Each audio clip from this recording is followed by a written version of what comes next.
Everyone. Part 14 के starting में Hyeong car में सोती है। फिर वो किमजू से बोलती, बोलो मैं बहुत ब्यूटीफुल लग रही हूँ। वो बोलता, लगता है तुम अभी भी नींद में हो, मैं ड्राइव कर रहा हूँ। देन ह्योंग बोलती है, शेन बोल रही थी यूजे को हम पर शक हो जाएगा कि हम फेक कपल हैं, क्योंकि उसने मुझे रियल में डेट किया और उसको मालूम है जब मैं रिलेशनशिप में रहती हूँ तो कैसे बिहेव करती हूँ। अब से हमेशा हमें रियल कपल की तरह बिहेव करना है। देन किमजू उसकी आंखों में आंख डालकर बोलता है, Hyeong I really like you. और उसके बाद बोलता है, क्यों लग रहा है ना बिल्कुल रियल। ह्योंग बोलती, नहीं थोड़ी और प्रैक्टिस की जरूरत है। फिर सडनली किमजू उसका हाथ पकड़ लेता और बोलता, कुछ फील हुआ। बट ह्योंग कुछ नहीं बोलती है। किमजू लिफ्ट में भी उसके क्लोज आकर कान के पास बोलता है, कैसा फील कर रही है मैडम। ह्योंग शाय फील करती है। फिर ऑफिस में आते वक्त उसका हाथ पकड़कर आती यूजे ये देखकर शॉक होता है। फिर वो पूरी टीम को खुद को इंट्रोड्यूस करता और किमजू बोलता, मैं ट्राई करूंगा कोई अनकंफर्टेबल ना हो मेरी वजह से। यूजे बोलता, जब तक तुम दोनों का डाइवोर्स नहीं होता तब तक कोई भी कंफर्टेबल फील नहीं करेगा। ह्योंग कुछ बोलने वाली होती है, उससे पहले यूजे टॉपिक को चेंज कर देता है। आफ्टर दैट सभी लोग अपना वर्क करने लगते हैं। ह्योंग ऑफिस से यूजे को देखकर काफी गाली देती है। किमजू ह्योंग को देखने के चक्कर में यूजे के पैर पर टेबल पटक देता और यूजे चिल्लाने लगता है। तभी ह्योंग बोलती, क्या हुआ। यूजे बोलता, कुछ नहीं, थोड़ी सी चोट लग गई। उसके बाद ह्योंग सभी को बोलती, चलो कैफेटेरिया में खाना खाने चलते हैं। सब यूजे को छोड़कर चले जाते और ह्योंग बाहर आकर बहुत ज्यादा हैप्पी होती है।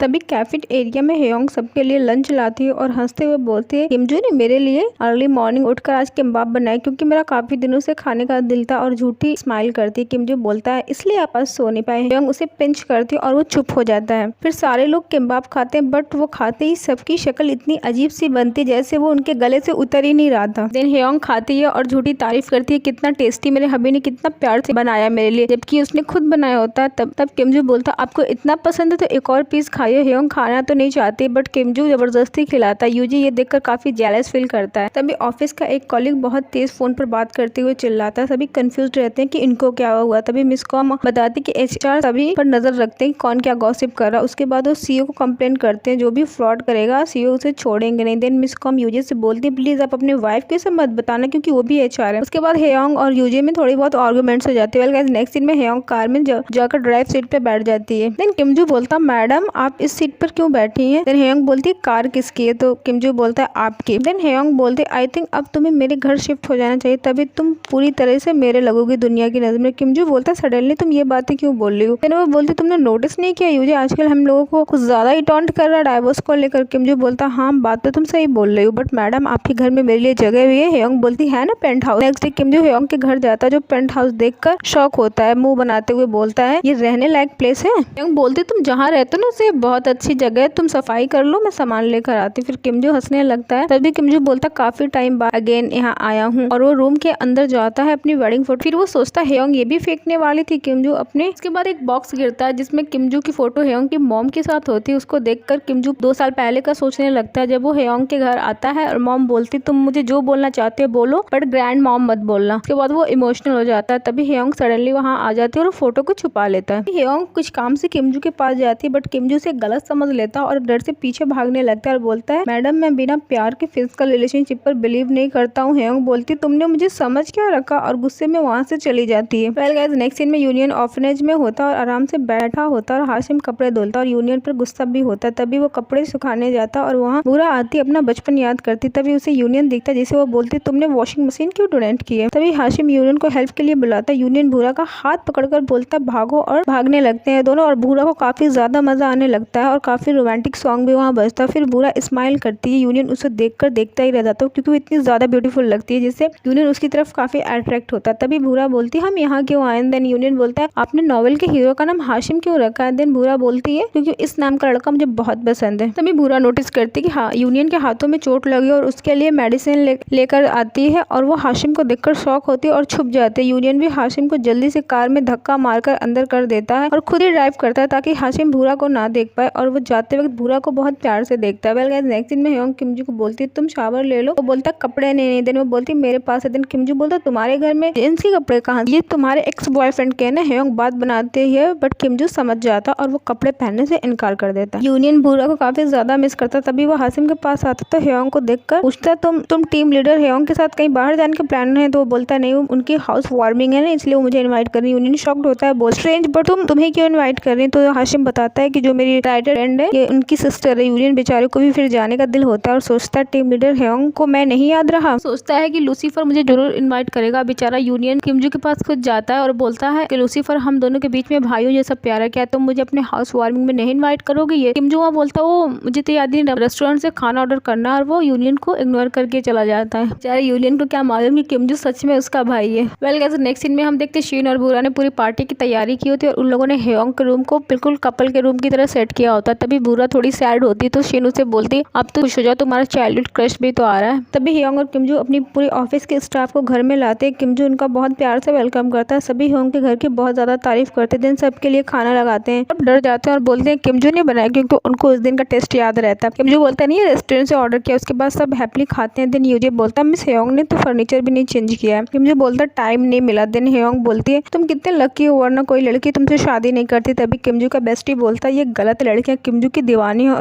और वो सारी स्टोरी बताने लगता है किमजू और हेयोंग से डर भी लगता है। तभी उसका बेस्टी बोलती जैसे तुम्हारी शादी का पता चला सारी लड़कियों को तो सदमा लग गया, और वो ये बोली थी एक एजेड लड़की को इतना टॉल हैंडसम लड़का कैसे मिल गया। फिर तो हेयोंग उसको बहुत बुरा घूरती है और वो चुप हो जाता है। फिर सारे लोग काफी ज्यादा मस्ती करते हैं, सभी बहुत इंजॉय करते हैं। पार्टी खत्म होने के बाद किमजू हेयोंग के साथ क्लीनिंग करवाता है। देन हेयोंग बोलती आई एम रियली सॉरी तुम्हारी एज डेट पर और फ्लर्ट डेट पर जाने की और जीएफ के साथ एंजॉय करने की, बट मेरी वजह से तुम ये सब नहीं कर पा रहे क्योंकि तुम्हें शादी का नाटक करना है। किमजू बोलता तुम चाहती हो मैं डेट पर जाऊं? हेयोंग बोलती हाँ। देन वो काफी नॉटी वे में बोलता मैडम वो तो मैं अभी और इसी वक्त कर सकता हूँ अगर आप चाहे तो मैडम। बोलते हुए उसके पास जाता है। हेयोंग सोचती है उसे किस करने वाला और वो अपनी आईज भी क्लोज कर लेती है और बहुत ज्यादा नर्वस हो जाती है। बट किमजू अपनी किस लेता और बोलता है मैंने कहा था ना बिना प्यार और फीलिंग्स के फिजिकल रिलेशन पर बिलीव नहीं करता हूँ, और ऊपर चला जाता है। हेयोंग सोचती लाइफ एक बार मिलती है और अपनी फीलिंग्स क्यों मारना, किमजू इतना हैंडसम है किससे कोई अट्रैक्ट हो सकता है। किमजू रूम में बैठकर वेडिंग फोटो देखता तभी उसे किसी के आने का रियलाइज होता है। वो बाहर जाता तो देखता है हेयोंग और वो बोलता मैडम, और हेयोंग बिना कुछ बोले उससे काफी रोमांटिक वे में किस करती है। और ये फिर हमें एक एक्स्ट्रा सीन होटल का दिखाया जाता है जहाँ किमजू हेयोंग का नेकलेस उतारने में उसकी हेल्प करता है और हेयोंग अपनी रिंग भी उतारती तो बोलता प्लीज इसको मत उतारो ये हमें जोड़ती है। इसके बाद